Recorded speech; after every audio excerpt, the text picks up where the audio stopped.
İki rəqəmlərlə də iki rəqəmlərlə də vurulması. 24 vurulsa məsəl üçün 26. Bax, əvvəlcə 6-nı vururuq. 6 dəfə 4-ün 24. 4 yazırıq 2 yadda.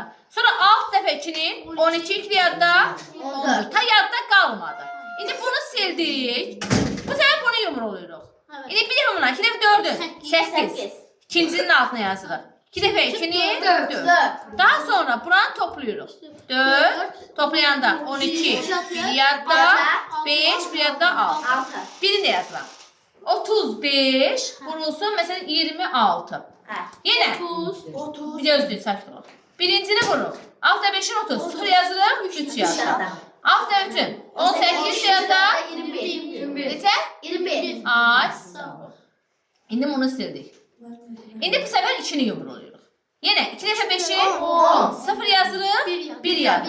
2 dəfə 3'ün 6 ay sağ. İndi toplayırıq. 0 1 9. Bir de yazım. Məsəl üçün 86 vurulsun 44. 4 dəfə 6'nı ay sağ. 4 yazırıq 2 yadda. 8 önü 32 2 yadda 34. İndi bunu sildik yumruğunu. İndi bunu yumrulayırıq. 6 4'ün 24. 8 32 2 yadda 34. 4 bura toplam olur. 8 7 3. Çatdı.